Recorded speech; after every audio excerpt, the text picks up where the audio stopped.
Hey everyone! Today we're diving deep into one of the most intense moments in Godzilla x Kong. The New Empire, the moment Skar King, the ruthless and seemingly unstoppable alpha of the Hollow Earth, locked eyes with Godzilla for the first time, and freaked out. That's right, the same Skar King who had been built up as this monstrous, tyrannical force of nature, the one who had even given Kong a run for his money, was visibly terrified when Godzilla arrived on the scene. So, what was it about the King of the Monsters that sent chills down Skar King's spine? Why did he react with such sheer panic when other titans, including Kong, stood their ground against Godzilla before? Well, buckle up, because we're about to break this down in extreme detail. By the end of this video, you'll understand exactly why Skar King's fear wasn't just a random reaction, it was a calculated, lore-backed, instinctual response to the most dominant alpha predator the Monsterverse has ever seen. And trust me, when we're done, you'll never look at that scene the same way again. To start with, we need to understand who Skar King really is. This is a titan who wasn't just powerful, he was cunning, manipulative, and absolutely ruthless. A twisted reflection of Kong himself, Skar King ruled the Hollow Earth with an iron fist, commanding an army of feral apes and dominating the terrain like a warlord. Unlike Kong, who fights with honor and compassion, Skar King represented something darker. His emaciated appearance, his blood-red eyes, and his reliance on Meccano-like enhancements painted a picture of a desperate tyrant clinging to power. But it wasn't just brute strength that made him a threat, it was his intelligence, his coordination with Shimo, the ancient ice titan, and his obsession with conquest. Skar King was building an empire, and in his mind, no one, not even Kong, was going to stop him. Until he met Godzilla. Before we can dissect why Skar King was so afraid of Godzilla, we need to understand who Skar King really is. Unlike Godzilla, who has been established as the natural balance keeper of Earth's titans, Skar King is a usurper, a brutal warlord who rules through fear and domination rather than natural order. In Godzilla x Kong, the New Empire, we learn that Skar King had taken control of the Hollow Earth's titan population, enslaving them under his rule. He wasn't born an alpha like Godzilla, he forced his way into power.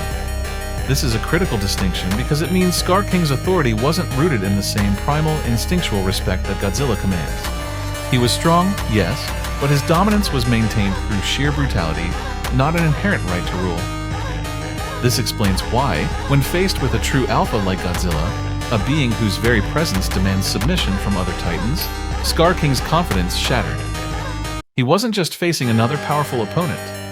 He was facing the living embodiment of natural order, something his artificial rule could never truly compete with. Let's go deeper.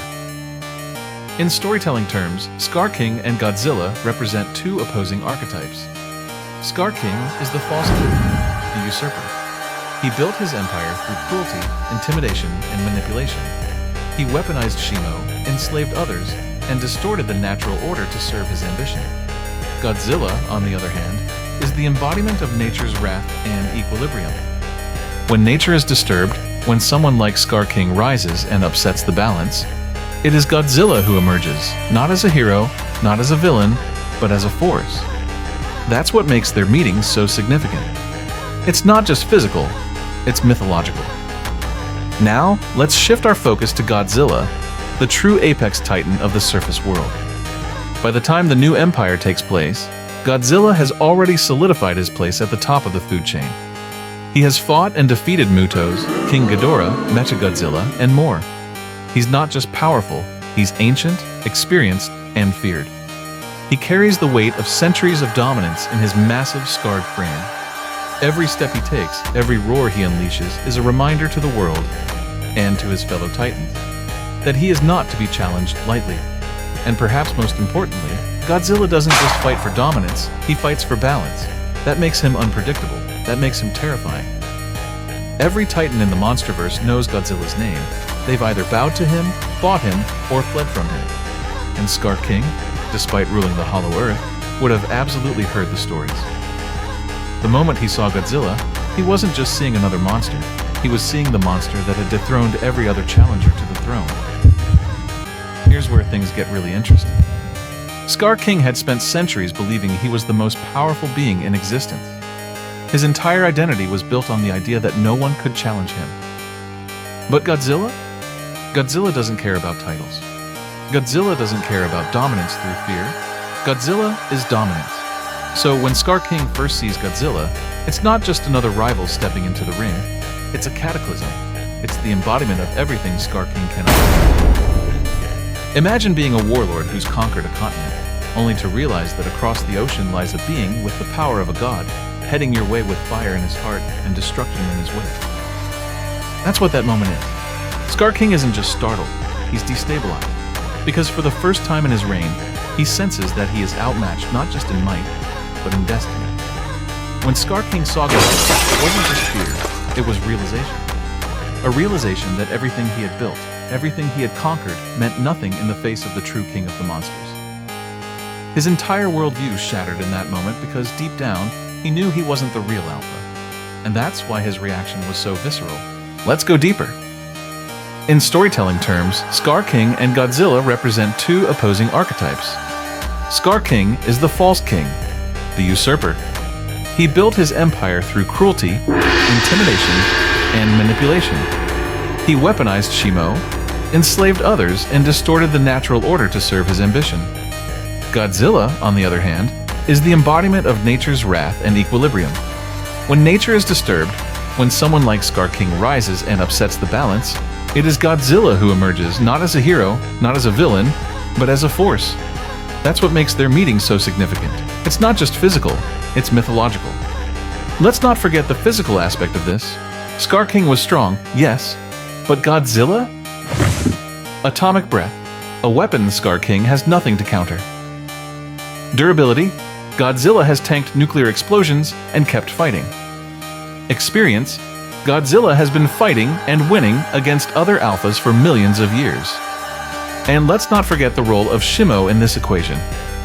Shimo, the Frost Titan, had been under Skar King's control, but barely. She was more of a nuclear bomb on a leash than a loyal soldier. Skar King relied on her to tip the scales against Kong and his allies. But Godzilla? He didn't need anyone. He was a one-Titan army.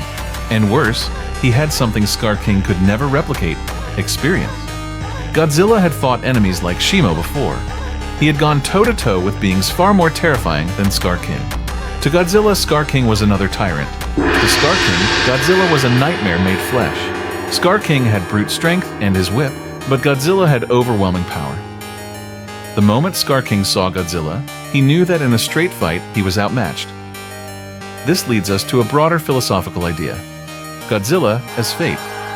Skar King may represent power, ambition, and control, but Godzilla represents destiny, the kind of destiny you can't outrun. That's why his arrival felt so heavy, because it wasn't just an enemy entering the battlefield, it was fate arriving to settle the score.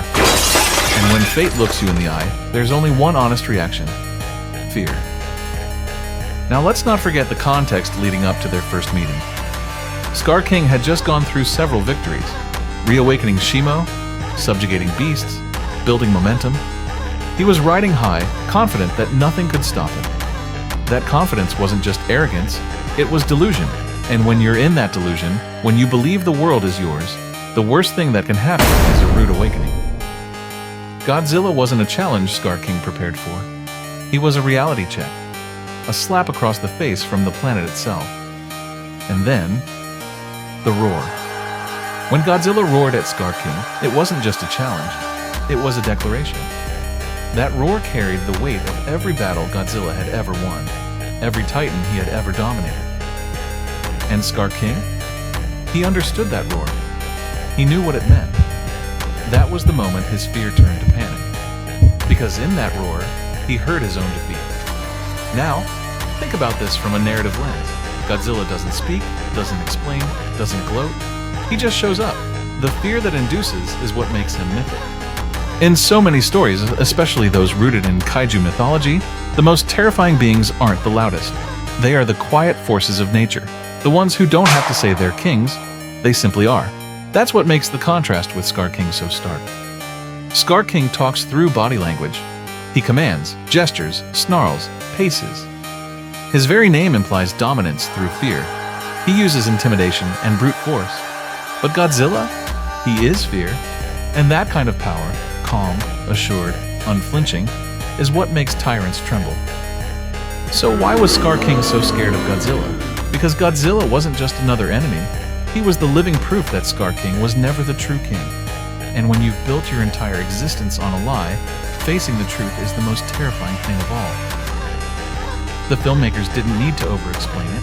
They let the visuals speak. The framing, the slow build of sound, the subtle shift in Skar King's posture, it all pointed to one core message. He's not ready.